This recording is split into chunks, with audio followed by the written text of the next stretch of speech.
என்ன நடக்க போகுது? மிக முக்கியமான விஷயம் என்னன்னா, ஒரு இஸ்ரவேல் என்பது 3 முக்கியமான காரியங்களை உள்ளடக்கினது. ஒன்று தேசம், ராஜா, இன்னொன்று தலைநகரம். மூன்றாவது அந்த தலைநகரத்தில் அவங்களுக்கு என்ன இருக்கணும்? ஒரு தேவாலயம் இருக்கணும். அந்த தேவாலயம் எப்ப இருந்துச்சு என்னன்னு பாத்தீங்கன்னா, இதான் முன்னாடி இருந்த தேவாலயம், சாலமோன் தேவாலயத்தினுடைய மாடல். ஃபர்ஸ்ட் சாலமோன் தான் தேவாலயம் கட்டினாரு. அந்த தேவாலயத்தை நேபுகாத்நேச்சார் இடிச்சிட்டாருன்னு நம்ம ராஜாக்கள் புஸ்தகத்துல வாசிக்கிறோம். இந்த தேவாலயம் ஏன் இடிக்கப்பட்டது? அது ரொம்ப முக்கியம். இதான் ஃபர்ஸ்ட் தேவாலயம். அது ஏன் இடிக்கப்பட்டது? வாசிங்க, எசேக்கியேல் புஸ்தகம் 8ஆம் அதிகாரம் 6வது வசனத்தை வாசிங்க. எசேக்கியேல் 8:6 வாசிங்க. அவர் என்னை நோக்கி, மனுபுத்திரனே, அவர்கள் செய்கிறதை காண்கிறாயா? என் பரிசுத்த ஸ்தலத்தை விட்டு, நல்லா கவனிங்க, என் பரிசுத்த ஸ்தலத்தை விட்டு என்னை தூரமாய் போக பண்ணும்படியாக இஸ்ரவேல் வம்சத்தார் இங்கே செய்கிற மிகுந்த அருவருப்புகளை காண்கிறாய் அல்லவா? சபைக்குள்ள என்ன இருந்துச்சா? மிகுந்த அருவருப்பு. அது என்ன அருவருப்பு இருந்துச்சுன்னு அப்புறமா நீங்க போய் எசேக்கியேல் புஸ்தகத்தை படிச்சுக்கோங்க. 3வது வசனத்துல இருந்தே இருக்கும் என்னென்ன அருவருப்புன்னு சொல்லி. ஒவ்வொரு காலகட்டத்திலும் அந்த அருவருப்புகள் மாறிக்கிட்டே வரும் சபைக்குள்ள. இப்போ அந்த அருவருப்புகள் சபைக்குள்ள இருக்கு. உலகளாவிய பல சபைகள் அருவருப்பின் உச்சத்துல இருக்கு. இப்ப சபை ஏன் இடிக்கப்பட்டதுங்கிறதுக்கு காரணம் என்னன்னா, சபைக்குள்ள என்ன காணப்பட்டது? நீங்க பாருங்க, இன்னைக்கு சபை எடுத்துக்கொள்ளுங்க, ஒரு 5%, நான் சொல்றது ரொம்ப அதிகம், 5% பைபிள் சொல்லுகிறபடி சபை நடக்கிறது. சபை இன்னைக்கு உள்ளுக்குள்ள அருவருப்புகளின் உச்சத்தை கொண்டு வந்துருச்சு. என்ன அருவருப்புகளின் உச்சம் உள்ள வந்துருச்சு அப்படின்னு கேட்டீங்கன்னா, இன்னைக்கு சபைக்குள்ள நடக்கிற காரியங்கள் உங்களுக்கு தெரியும். இப்ப வெளிநாடுகள் எல்லாம் போயிட்டீங்கன்னு சொன்னா ஓரின சேர்க்கை, ஹோமோசெக்சுவாலிட்டின்னு சொல்லுவாங்க. அதை பத்தி சொல்ல வேண்டியது அவசியமா இருக்கு இப்ப. ஏன்னா இங்கேயும் கொண்டு வந்து தொலைச்சுட்டாங்க. இங்க அபிஷியலாக பர்மிஷனே கொடுக்கிற இடத்துக்கு வந்துட்டாங்க. சோ இந்த ஹோமோசெக்சுவாலிட்டி எல்லாம் சர்ச்சுக்குள்ள வந்துருச்சு. உள்ளுக்குள்ள வந்து ஆணுக்கு கல்யாணம், பெண்ணுக்கு கல்யாணம், நாய்க்கு பூனைக்கும் கல்யாணம், பூனைக்கு நாய்க்கும் கல்யாணம் எல்லாம் பண்ணி வைக்கிறான் சர்ச்சுக்குள்ள. வெளிநாடுகள்ல எல்லா இடத்துலயும் இது நடக்குது. இது கர்த்தர் அருவருக்கிற அருவருப்பு. அதாவது ஆண்டவர் சொல்றாரு, இழிவான இச்சை ரோகங்களுக்கு அவர்களை ஒப்பு கொடுத்தாருன்னு இருக்கு.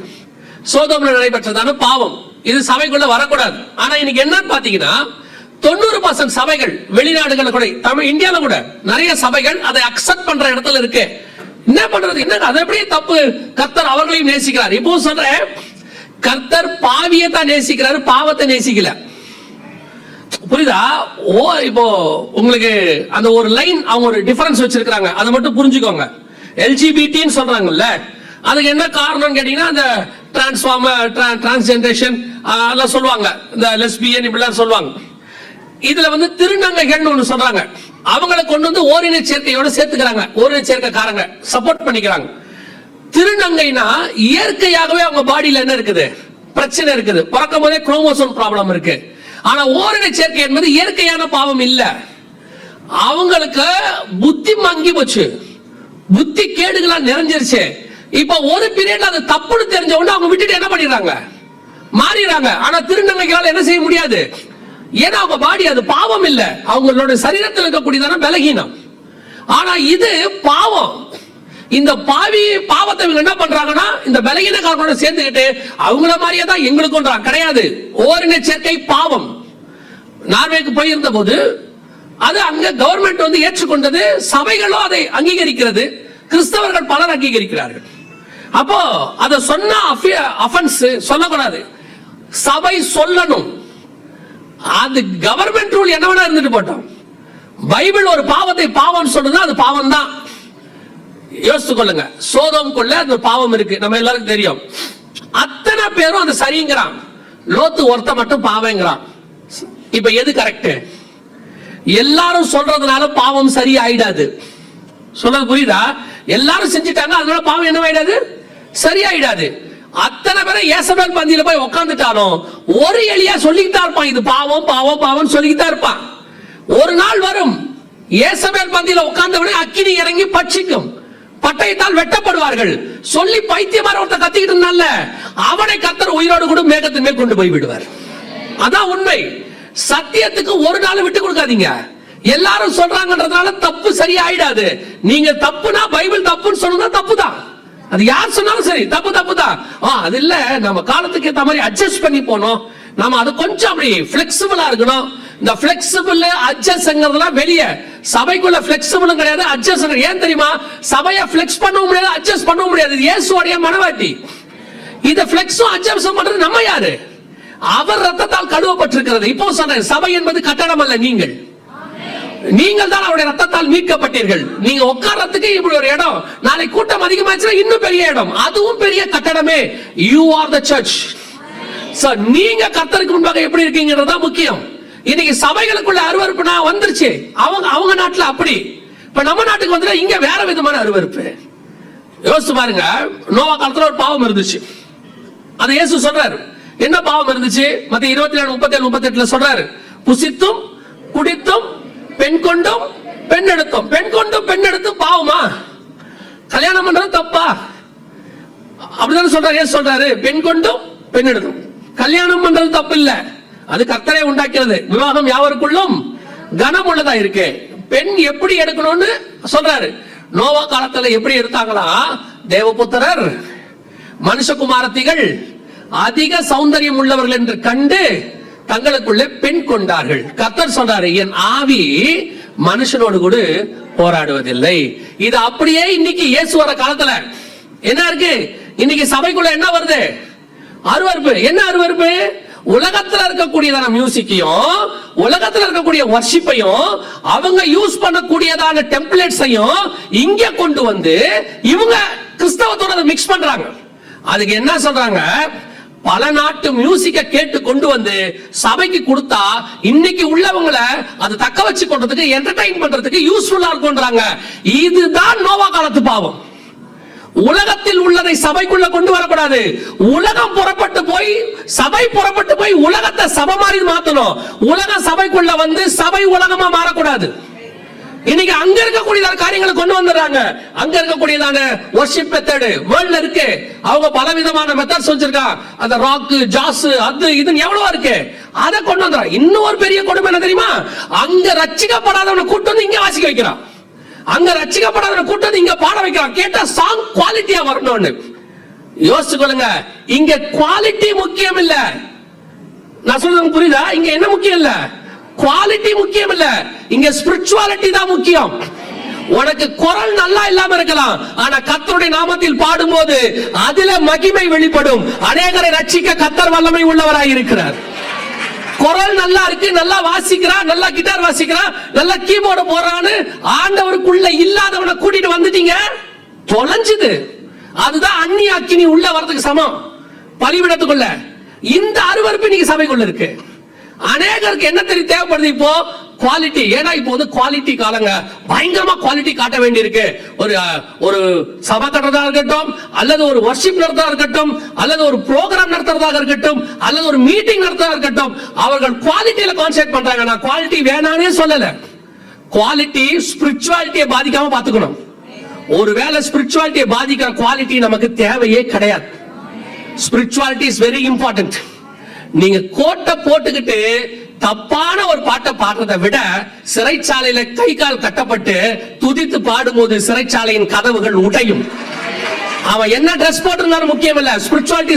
இப்ப கோட்டு போடுறது தப்புன்னு சொல்றான். இல்ல இல்ல இல்ல, நீ கோட்டு போடுறதுக்கு முன்னாடி உள்ளான மனுஷன் கர்த்தருக்குள்ள ஸ்ட்ராங்கா இருக்கானான்னு பாருங்க. நமக்கு முன்னாடி இருந்த ஊழியக்காரர்கள் நமக்கு அதை தான் சொல்லி கொடுத்தாங்க.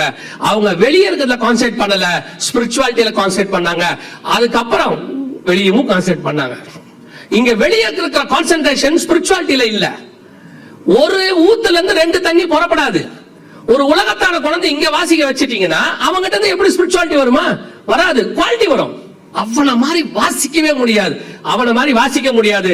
ஆனால் என் சபைக்குள்ள யாரும் இல்லாம ஒரு சின்ன பையன் வாசிக்கிறான்ல, அந்த மகிமையை இவனால கொண்டு வரவே முடியாது. அது கர்த்தர் கொடுத்தது, அது இவனால தான் முடியும். இதான் இன்னைக்கு சபைகளுக்குள்ள அருவருப்பு. கடைசி காலத்துல கிராண்டா பண்ணணும், பயங்கரமா பண்ணணும். இப்போ சொல்றேன், கிராண்ட்னஸ் பயங்கரமா பண்ணணும், குவாலிட்டியா பண்ணணும், எல்லாம் இருக்கட்டும். அதை விட ஃபர்ஸ்ட் பிரெஃபரன்ஸ் ஸ்பிரிச்சுவாலிட்டி. அவன் ரட்சிக்கப்பட்டவனா, ஆவிக்குரியவனா, கர்த்தருக்குள்ள இருக்கானா, மகிமைக்குள்ள இருக்கானா, ஆவியில பாடுறானா.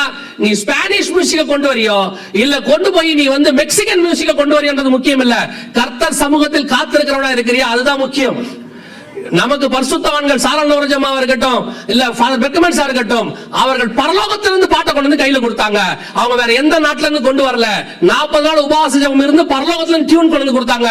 அதனாலதான் 40 வருஷமானாலும் அந்த பாடல்கள் இன்னும் பாடப்படுகிறது, இன்னும் அநேகரை ரட்சிக்கிறது, இன்னும் அநேகருக்குள்ள கர்த்தருடைய நாமத்துக்குள்ள ரட்சிப்பின் கனத்தை கொண்டு வருகிறது. இன்றைக்கு அழுது ஒப்பு கொடுக்கிறார். காரணம் என்ன தெரியுமா? அது அவர்கள் பாடினதில்லை, கர்த்தர் அவர்களுக்கு கொடுத்தது. இதுதான் உங்களுக்கு சொல்றேன், சபைக்குள்ள அந்நிய அக்கினி வரக்கூடாது.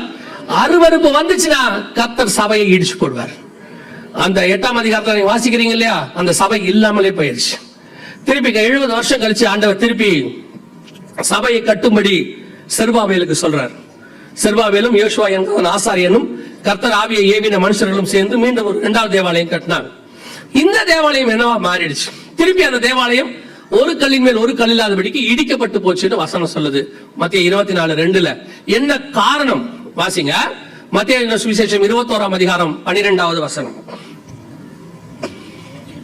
இயேசு தேவாலயத்தில் பிரவேசித்து ஆலயத்திலே விற்கிறவர்களும் கொள்ளுகிறவர்களும் ஆகிய யாவரையும் வெளியே துரத்தி காசுக்காரருடைய பலகைகளையும் புறா விற்கிறவர்களின் ஆசனங்களையும் கவிழ்த்து, என்னுடைய வீடு ஜெப வீடு எனப்படும் என்று எழுதியிருக்கிறது, நீங்களோ அதை கள்ளர் குகையாக்கினீர்கள் என்றார். சபை எதுல போக கூடாது. நெக்ஸ்ட் 2வது சபையே இடிக்கப்பட்டுச்சு. எதனால் இடிக்கப்பட்டுச்சான்? கள்ளர் குகையா மாறிடுச்சான். கவனிங்க, அவன் தேவாலயத்துல புறா வித்தானே, புறா வித்தது சரியா தப்பா? புறா வித்தது சரியா தப்பா? சவுண்டா சொல்லுங்க. தப்பு தானே? சரி.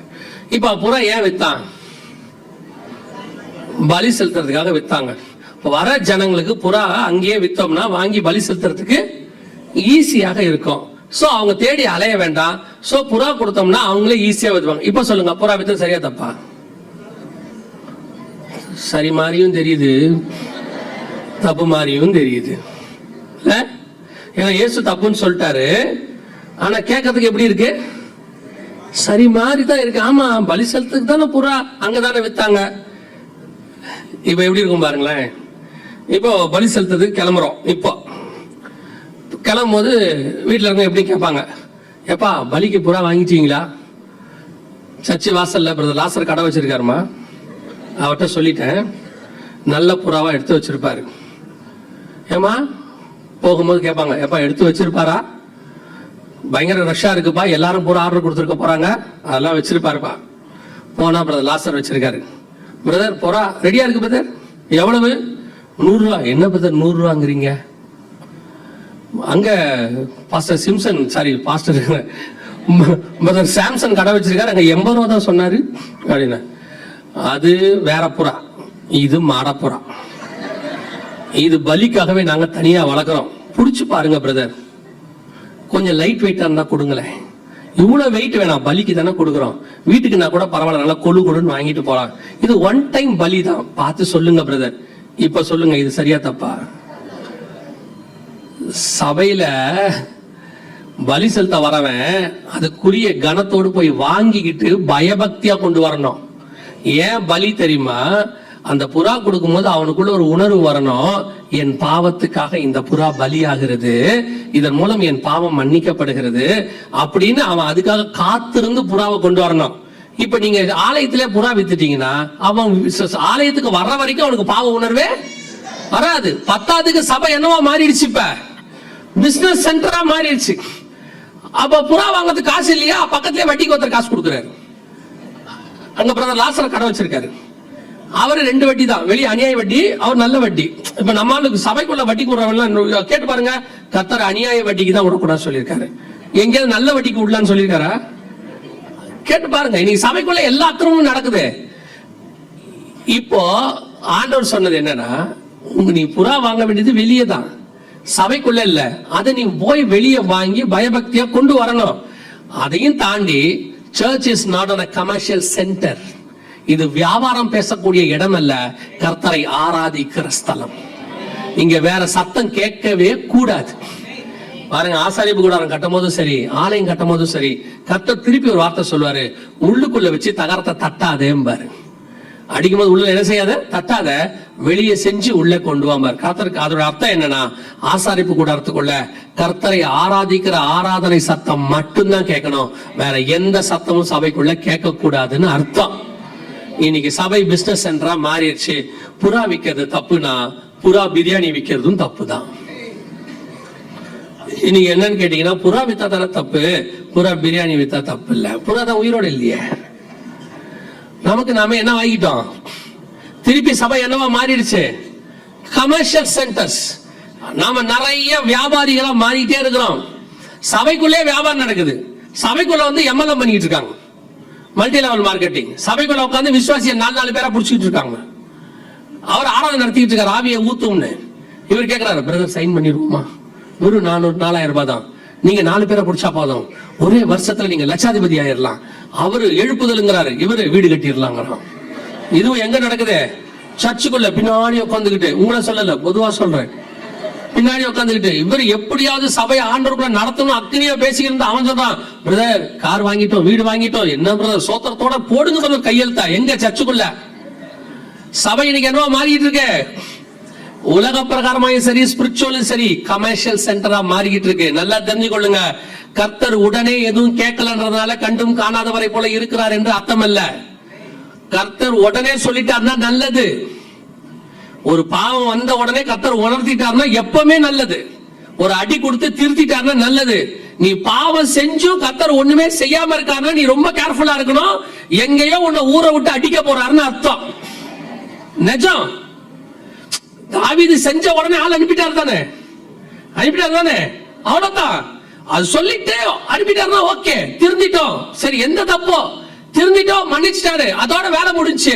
சிலருக்கு ஆண்டவர் ஒண்ணுமே செய்யறது இல்ல. இவர் என்ன நினைச்சுக்கிறார் தெரியுமா, நாம செய்யறோம் ஒண்ணுமே நடக்கல, அதுல அவருக்கு ஒரு பெருமை வேற, யாருக்கும் தெரியாம செஞ்சுக்கிட்டு இருக்கிறோம். பயங்கர திறமைசாலி. ஆண்டவர் சொல்றாரு, இல்லடா உன்னை விட்டுட்டேன், உன்னை விட்டு இருக்கிறேன், திருந்திட்டினா நல்லது. இல்லையா ஒரு நாள் இல்ல ஒரு நாள் கர்த்தர் என்ன செய்வாரு, அதுக்கு நியாயம் தீர்ப்பார். முடிவிலே கர்த்தர் கொண்டு வந்து நிறுத்துவார்ன்றிருக்கு. அப்படிதான் சொல்லுது பிரசங்கில, முடிவிலே கொண்டு வந்து என்ன செய்வாரா, நிறுத்துவார். அதனால சபையும் சரி, விசுவாசிகளும் சரி, எக்காரணம் கொண்டும் சபைக்குள்ள வியாபாரத்துக்கு என்ன கிடையாது, அனுமதி கிடையாது. வெளியே நீங்க என்ன வியாபாரம் வேணா பண்ணீங்க, கர்த்தருக்கு பிரியமில்லாத வியாபாரம் பண்ணிடாதீங்க. பிரதர் என்ன வியாபாரம் சொல்லி இருக்கிறார், நீங்க பண்ண இறங்கிட போறீங்க, அது இல்ல. கர்த்தருக்கு பிரியமான எது வேணாலும் வெளியே பண்ணிக்கோங்க. சபைக்குள்ள அதுக்கு அனுமதி கிடையவே கிடையாது. சபை ஆராதிக்கிற ஸ்தலம் மட்டும். ஊழியத்தின் கூட தேவைகளை கூட சொல்லுவேன். ஊழியத்தின் தேவையை ஒன்றை கர்த்தர் உண்டாக்குறாருன்னா அதை அவர் சந்திக்கவும் வல்லமை உள்ளவராய் இருக்கிறார். அதுக்கு நீங்க நானும் போராட வேண்டிய அவசியமே இல்ல. சொன்னவர் செய்வார். உன் கையினால் நிறைவேற்றி முடிக்கிற வரைக்கும் கர்த்தர் அதை செஞ்சுக்கிட்டே இருப்பார். அல்லேலூயா. 2வது தேவாலயத்தையும் இடிச்சிட்டார் ஆண்டவர் சொன்னபடி. இப்போ மீண்டும் 3வது தேவாலயம் வரணும். பைபிள் கணக்குப்படி வாசிங்க. மத்தேயு எழுதின சுவிசேஷம் 24ஆம் அதிகாரம் 15வது வசனத்தை வாசிங்க பாப்போம். மத்தேயு எழுதின சுவிசேஷம் 24:15. மேலும் பாழாக்குகிற அருவருப்பை குறித்து தானியேல் தீர்க்கதரிசி சொல்லி இருக்கிறானே, வாசிக்கிறவன் சிந்திக்க கடவன். நீங்கள் அதை பரிசுத்த ஸ்தலத்தில் நிற்க காணும் போது யூதேயாவில் இருக்கிறவர்கள் மலைகளுக்கு ஓடி போக கடவர்கள். அப்போ பரிசுத்த ஸ்தலம்னு ஒண்ணு வரணும். இன்னும் வந்தாதான் அங்க பாழாக்கும் அருவருப்பு வரும்.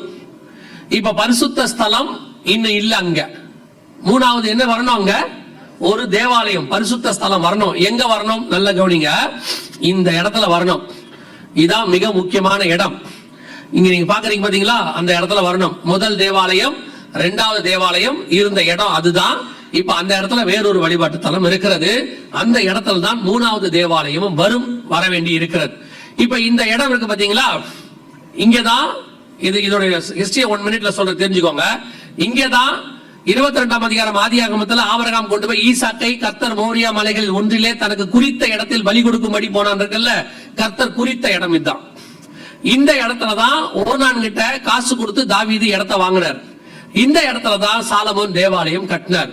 இங்கதான் முதல் தேவாலயம் இருந்து இடிக்கப்பட்டது, இங்கதான் 2வது தேவாலயம் இருந்து இடிக்கப்பட்டது. இப்போ 3வது தேவாலயம் இங்கதான் வரும். எப்படிங்க சொல்றீங்க இங்கதான் வரும் அப்படின்னா, சில வருஷங்களுக்கு முன்பாக இந்த தேவாலயங்களுக்கு பக்கத்துல இன்னொரு இடத்துல கட்டுறதுக்கு அவங்க முயற்சி பண்ணாங்க. ஏரோ மார்க் போட்டிருக்கிறோம் பாருங்களேன், வீலிங் வால் சொல்லுவாங்க, அழுகையின் சுவர் அப்படிம்பாங்க. அதுக்கு பக்கத்துல தேவாலயம் கட்டணும்ட்டு அவங்க போய் அவங்களுடைய பிரதமர்கிட்ட கேட்டாங்க, அங்க இருக்க ரபிமார்கள்லாம். அப்ப அவர் சொல்லிட்டாரு, அதெல்லாம் கட்ட அனுமதி கொடுக்க முடியாது அப்படின்னு சொல்லிட்டாரு, கட்டல. ஆனா உண்மையிலேயே அந்த இடத்துல கட்ட முடியாது. முதல் தேவாலயம் அங்க இல்ல, இரண்டாவது தேவாலயம் அங்க இல்ல. சோ அவங்க வேற இடத்துல கட்ட முயற்சி பண்ணாங்க, கத்தர் அனுமதி கொடுக்கல. இந்த இடத்துல தான் தேவாலயம் வரும். இப்போ என்ன நடக்குது, ஆரம்பிச்சிருக்கு, முடிய போதுங்கிறத மாத்திரம் சொல்லிட்டு நான் முடிக்க விரும்புகிறேன். நல்லா கவனிங்க. முதல் யுத்தம் 1948ல தேசத்துக்காக நடந்துச்சு, இஸ்ரேல் கையில தேசம் வந்துடுச்சு. 1967ல எருசலேமுக்காக நடந்துச்சு, எருசலேம் தலைநகரா மாறிடுச்சு. இப்ப அடுத்த யுத்தம் போன அக்டோபர் 7 இந்த யுத்தம் ஆரம்பிச்சிச்சு. உங்க எல்லாருக்கும் தெரியும் நினைக்கிறேன். இதுக்கு பேரு அல்-அக்ஸா ஃப்ளட் அப்படின்னு பேர். இது அக்டோபர் மாசம் 7ஆம் தேதி இஸ்ரவேல்ல டெம்பிள் மவுண்ட், இந்த இடத்துக்கான சண்டை, தேவாலயம் இடத்துக்கான சண்டை. நல்லா கவனிங்க, இது தேசத்துக்கானது அல்ல, எருசலேமுக்கானது அல்ல, இடத்துக்கான சண்டை. அல்-அக்ஸா மாஸ்க், அந்த அதுக்கு அல்-அக்ஸா ஃப்ளட் அப்படின்னு பேரு. அந்த இடத்துல சண்டை அக்டோபர் 7 ஆரம்பிச்சிச்சு. அந்த சண்டை ஆரம்பிக்கும் போது நிறைய பேர் சொன்னாங்க, இது முடிஞ்சிருமோ, ஒரு மாசத்துல முடிஞ்சிடும், 10 நாள்ல முடிஞ்சிடும், எப்பவும் போல இது ஒரு சின்ன, ஏன்னா இவங்க அடிக்கடி சண்டை போடுவாங்க அப்படிதான். ஆனா அது ஆரம்பிக்கும் போதே இது பெருசாகும் அப்படிங்கிறது உணர்த்தப்பட்டோம். அப்பதான் சொல்லிக்கிட்டே இருக்கும், இந்த யுத்தம் பெருசாக போகுது அப்படின்னு சொல்லி.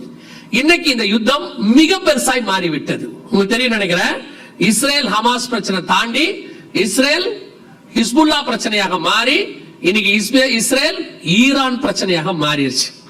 இன்னைக்கு 7 இடங்களிலிருந்து இஸ்ரேலுக்கு விரோதமா யுத்தம் ஆரம்பிச்சிருச்சு. இன்னைக்கு ஒரு புறம் அமெரிக்கா இஸ்ரேல் எல்லாம் யுத்தத்துக்கான காரியங்கள் செய்யறாங்க. இந்த யுத்தம் யார் யாரெல்லாம் வரணும், எப்படி நடக்கணும், இதுக்கு பின்னாடி இருக்கிற நியூக்ளியர் வெப்பன்ஸ் என்ன, இது எப்படி இந்த யுத்தம் முடிவுக்கு வரும் என்பது எல்லாவற்றையும் கர்த்தருக்கு சித்தமானால் இந்த 2 நாட்களுக்குள்ளே ஒரு நாள் நாம என்ன செய்ய போறோம், பார்க்க போகிறோம்.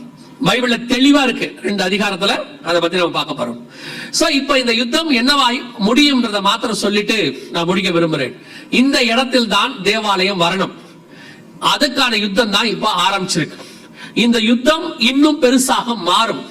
பெருசாக மாற மாற என்ன நடக்கும் அப்படின்னு கேட்டீங்கன்னா, இந்த இடத்துல இருக்கக்கூடிய வழிபாட்டு தலத்தை ஏதாவது ஒரு வகையில இடிக்கப்பட்டுரும்.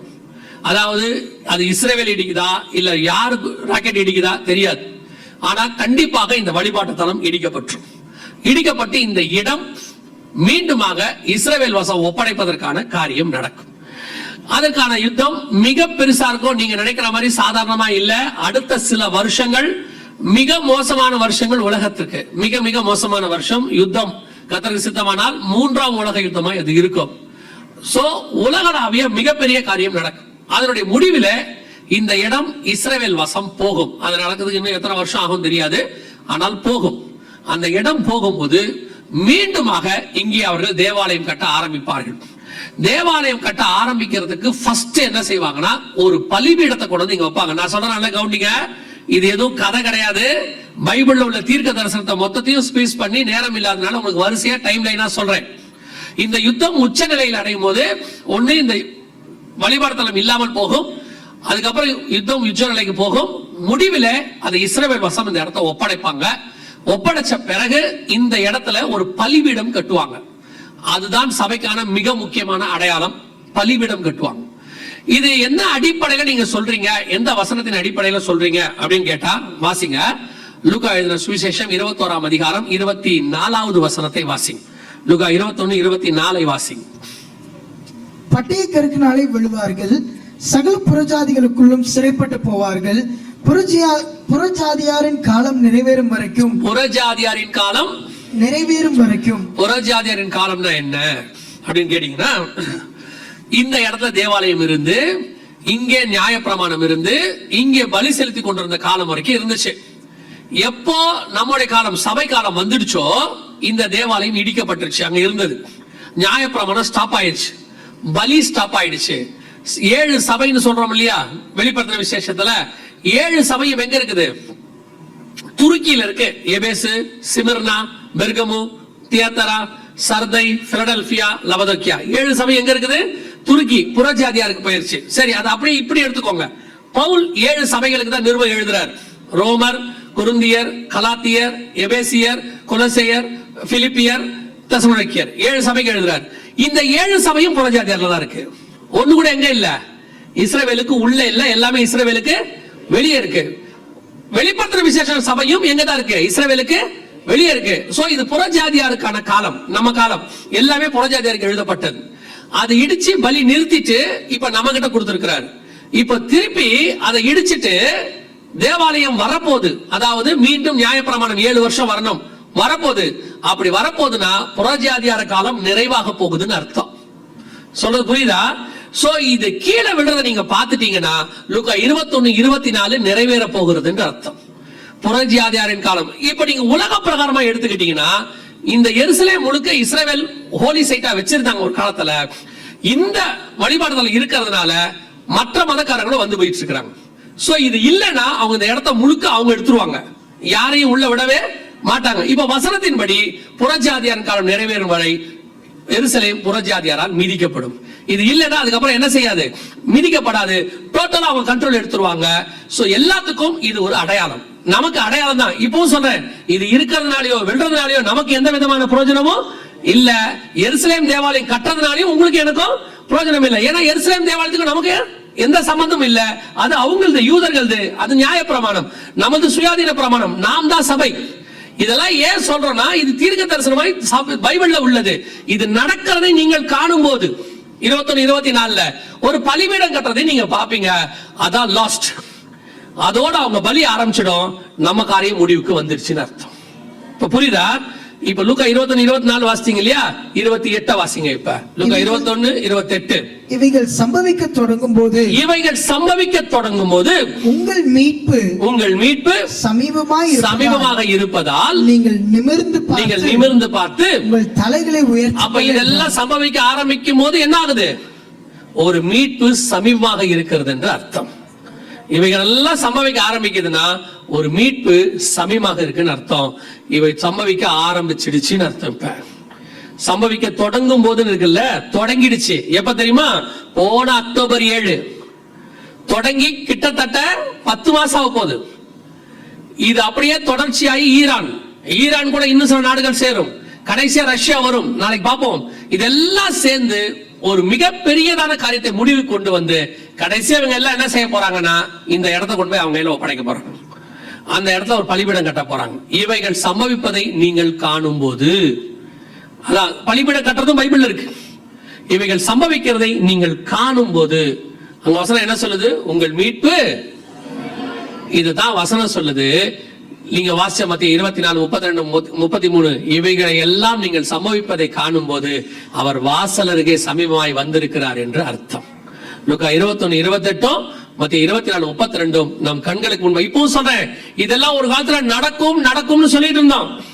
2004 இருந்து இந்த செய்தியை எடுக்கும் போது ஒரு நாள் இஸ்ரவேலுக்கு தலைநகராக எருசலேம் மாறும்னு 2004 செய்தி போட்டிருக்கோம். 8ல 2018 ஆயிடுச்சு.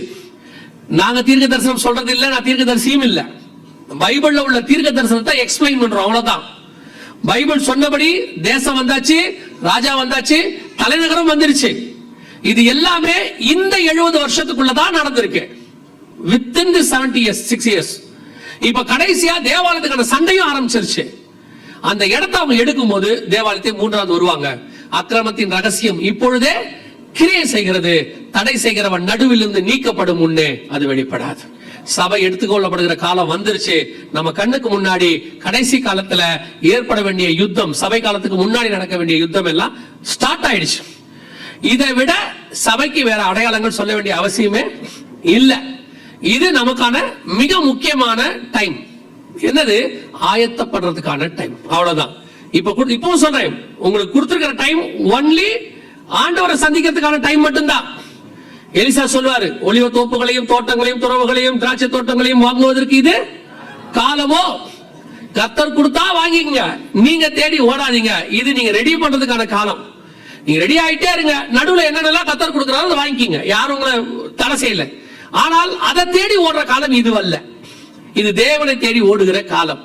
இவைகள் சம்பவிக்க தொடங்கும் போது தொடங்கிடுச்சு.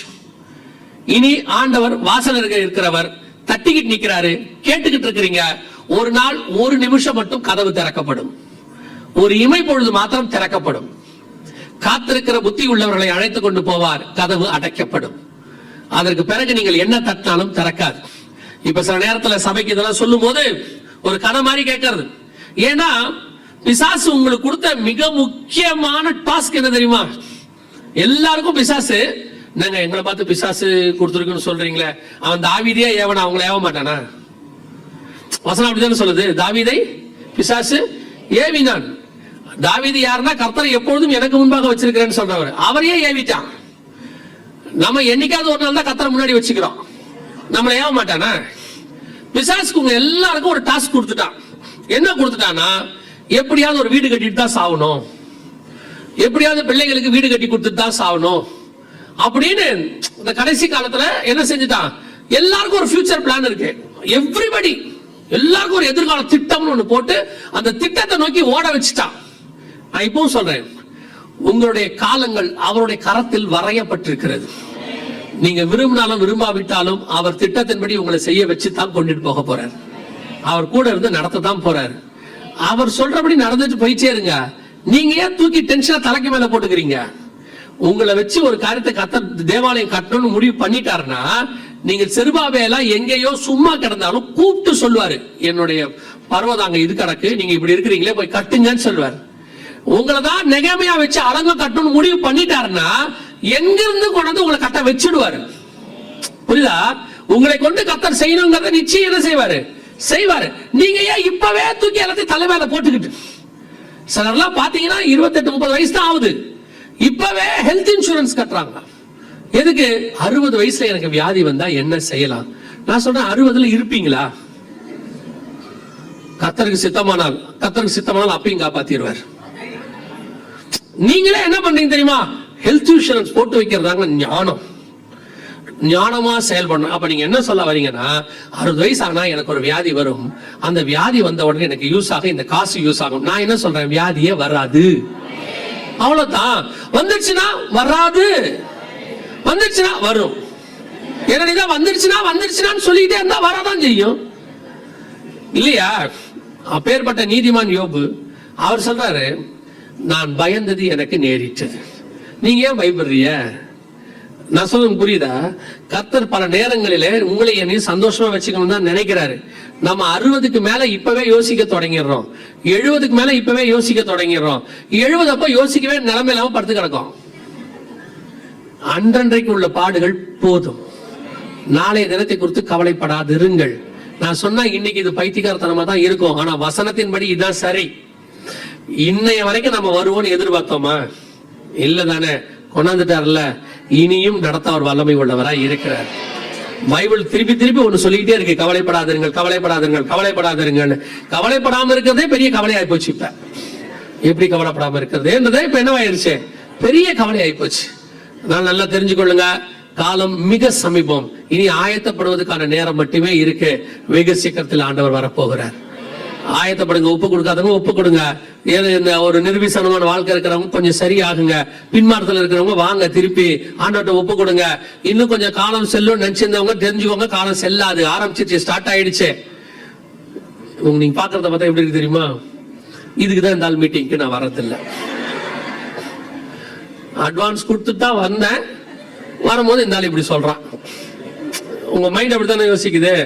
நான் என்ன சொல்றேன், நீங்க அட்வான்ஸ்க்கு ஒருத்தர் சொன்னார், அப்படி அவர் சொன்னாரு, நான் சாகிறதுக்குள்ள சொந்த வீட்டுல சாகணும் பிரதர் அப்படின்னாரு. நான் கேட்டேன், சாகிறதுக்கு முன்னாடி சொந்த வீடு வாங்கினா போதுமா, முந்தின நாள் வாங்கினா போதுமான்னு கேட்டேன். உங்க சாகும்போது சொந்த வீட்டுல தானே சாகணும், வாங்க அன்னைக்கு செத்து போங்க. அவருக்கு டென்ஷன் ஆயிட்டாரு. என்ன இப்படி சொல்றீங்க? நீங்க தானே சொன்னீங்க, சொல்லும் போதே கரெக்டா எல்லாம் சொல்லணும், வீடு வாங்கி நல்லா வாழணும்னு சொல்லணும். சாகத்துக்குள்ள சொந்த வீட்டுல சாகணும்னா என்ன அர்த்தம்? சொல்லும் போதே நெகட்டிவ். கேட்டா நான் நெகட்டிவா பேசுறேங்கிறாங்க. நான் சொல்றேன், இங்கே சந்தோஷமா வச்சிருக்கிற ஆண்டவர் முடிவு பரிந்தும் சந்தோஷமாக வைப்பார். நீங்க கவலைப்படாதிருங்க, இதுவரைக்கும் நடத்தினவர் இனிமேலும் நடத்துவார். நம்ம வேலை ஒவ்வொரு நாளும் அவரை சந்திக்க ஆயத்தப்பட போகிறோம்.